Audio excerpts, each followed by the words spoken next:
సరే ఈ బనకచర్ల ప్రాజెక్టు మీద ఎందుకు ఏబి వెంకటేశ్వరకి అంత ప్రత్యేకమైన ఇంట్రెస్ట్ అంటారు? అంటే బయట టాక్ అది, ఈ రోజు బయట టాక్ అది.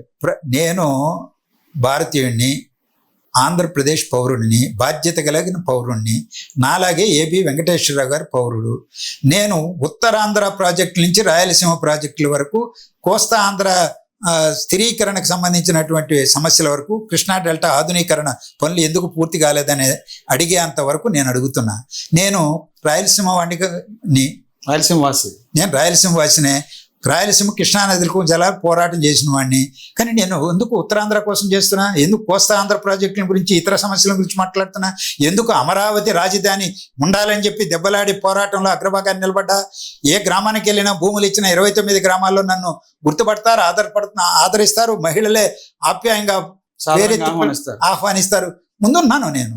మరి అమరావతి కోసం నేను ఎందుకు నిలబడ్డా? ఏమన్నా అర్థం ఉందా దీనికి? అర్థం ఉందా? ఆంధ్రప్రదేశ్ ఎందుకు ఇప్పుడు వాళ్ళు అర్థం చేసుకోవాలని చెప్తున్నా. ఒక బాధ్యత కలిగినటువంటి పౌరుడిగా నేను కొల్లి నాగేశ్వరరావు గారి వర్ధంతి సభకు వారిని అతిథిగా పిలిచా, ఇంజనీర్లు పిలిచా. ఇదే సబ్జెక్టు మేధోమదనం అని పెట్టా. పోలవరం బనకచర్ల మీద మేధోమదనం అని పెట్టి మీటింగ్ పిలిచా. దానికి బహుశా మీరు కూడా వచ్చారేమో. ఆ మీటింగ్కి ఆయన్ను అతిథిగా పిలిచా, వచ్చారు. ఇంజనీర్లను, రిటైర్డ్ ఇంజనీర్లు పిలిచా, వాళ్ళు వచ్చారు, మాట్లాడారు. ఆయనకు ఈ సమస్య హత్తుక్కునింది. అరే, ఈ సమస్యను లోతుగా అధ్యయనం చేయాలి, రాష్ట్రానికి మేలు చేసే రీతిలో ఉండాలి ఇది అని అనుకున్నాడు. మా అందరిని అడిగాడు. ఇంజనీర్లతో నేను ఒక రోజంతా కూర్చోవాలన్నాడు. ఒక రోజంతా కూర్చున్నాము. దాని సారాంశాన్ని పత్రికలకు, మీడియాకి విడుదల చేశా. దాని తర్వాత ఒక ఉత్తరం రాశాం ముఖ్యమంత్రి గారికి. రహస్యంగా ఏమేమి చేయలేదే. ఆయన కన్విన్స్ అయ్యాడు. ఐపీఎస్ ఆఫీసర్గా, ఉన్నతాధికారిగా ఉన్న ఆయన ఈ రిటైర్ అయిన తర్వాత ఈ రాష్ట్రంలో రాజకీయాలు, మంచి రాజకీయాలు కావాలి, సుపరిపాలన కావాలని ఆయన రాజకీయాల్లోకి వస్తే ఆయన ఎందుకు మాట్లాడాడు అని అంటే వేసుకునే ప్రశ్న ఏమైనా అర్థం ఉందా దానికి? ఆయనకి అంత ఇంట్రెస్ట్ ఏంటనేది బయట జనాలు కొంత. మొన్న పొగాకు రైతులకు గిట్టుబాటు ధర రాలా మాట్లాడాడు, నేను చూసా. అక్కడ కోడికత్తి కేసు అబ్బాయి దగ్గరికి వెళ్ళాడు, మాట్లాడాడు, మాట్లాడాడు అని వాటిని గురించి మాట్లాడినప్పుడు ఈ మాట రాలేదే. పోలవరం బనకచర్ల గురించి మా హేతుబద్ధమైన ఆలోచనలు మేము మాట్లాడితే ఇప్పుడే ఎందుకు వచ్చింది అని ఈ ఆలోచన. దీన్ని ఏమనాలి అంటే మీకు అనుగుణంగా మాట్లాడాలా? మీకు అనుగుణంగా, మీకు ఉపయోగపడేట్టుగా మీ నాలుగు ఏం మాట్లాడుతుందో అది మాట్లాడతామా మేము? నన్ను మాట్లాడమంటే మాట్లాడతానా? ఎవరు చెప్తే మాట్లాడతానా నేను? ఆయన కూడా మాట్లాడాలని చెప్తే మాట్లాడేంత పరిస్థితి ఉండదు కదా మాకు. ఆయన ఒక స్వతంత్ర ఆలోచన కలిగినటువంటి ఒక రిటైర్డ్ ఐపీఎస్ ఆఫీసర్. ఆయన మాట్లాడారు.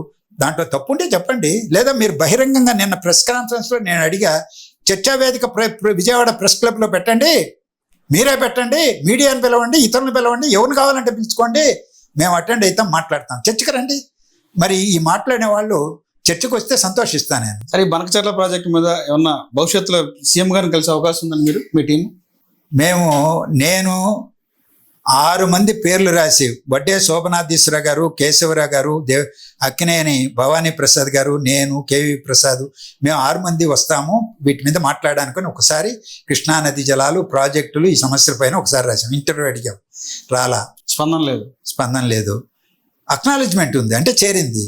అలాగే మా మీటింగ్ తర్వాత ఆలోచన పరుల వేదికపై నుంచి మా ప్రెస్ కాన్ఫరెన్స్ పెట్టిన తర్వాత ఏబి వెంకటేశ్వరరావు గారే సీఎం ఆఫీసుకు ఫోన్ చేసి, ఇదో మేము నలుగురం ఆలోచన పరుల వేదిక నుంచి వచ్చి ఈ స్పెసిఫిక్గా ఈ పథకాన్ని గురించి మాట్లాడాలని అనుకుంటున్నాం, ముఖ్యమంత్రి గారితో ఇంటర్వ్యూ కావాలన్నాం.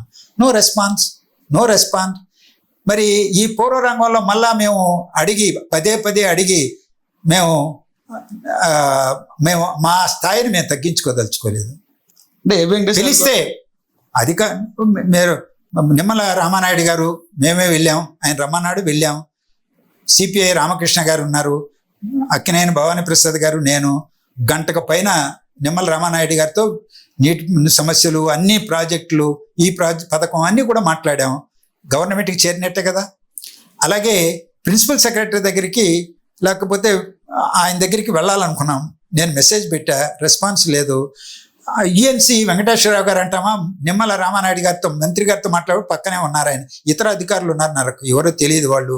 అందువల్ల గవర్నమెంట్కి మా వాయిస్ వినిపించాం, ప్రత్యక్షంగానే వ్రాతపూర్వకంగా పంపించాం. ముఖ్యమంత్రి ఇంటర్వ్యూ ఇచ్చుంటే పోయి ఉండేవాళ్ళం.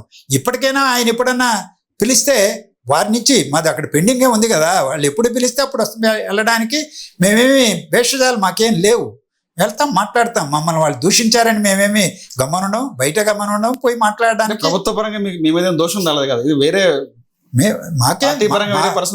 ఇది మా ప్రభుత్వం. చంద్రబాబు నాయుడు గారు మా ముఖ్యమంత్రి. మా అంటే మొత్తం 5.5 కోట్ల ఆంధ్రులకి, ఆంధ్రప్రదేశానికి ముఖ్యమంత్రి. ముఖ్యమంత్రితో దెబ్బలాడతాం, కొట్లాడతాం, నిలదీస్తాం, విమర్శిస్తాం, ఎదురుగా మాట్లాడతాం. ఆ హక్కు మాకుంది, రాజ్యాంగం మాకు కల్పించింది. మేము దాన్ని వదులుకునే పౌరులం కాదు, బాధ్యత కలిగిన పౌరులం. అంటే పోలవరం ప్రాజెక్ట్ని పక్కదో పట్టించడానికి బనకచర్ల తెర మీద తీసుకొచ్చారనేది కొంత వాదన ఉంది.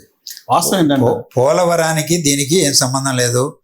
పోలవరం ఒక రాజకీయ సంకల్పంతో ప్రభుత్వం నిర్మాణాన్ని ముందుకు తీసుకెళ్తా ఉంది. ఒక 4 రోజులు అటో ఇటో పూర్తి చేస్తారు, దాంట్లో అనుమానం నాకైతే ఏ సమంత కూడా లేదు. పోలవరానికి దీనికి మోకాలకు బోడిగుండుకు ముడిపెట్టినట్టే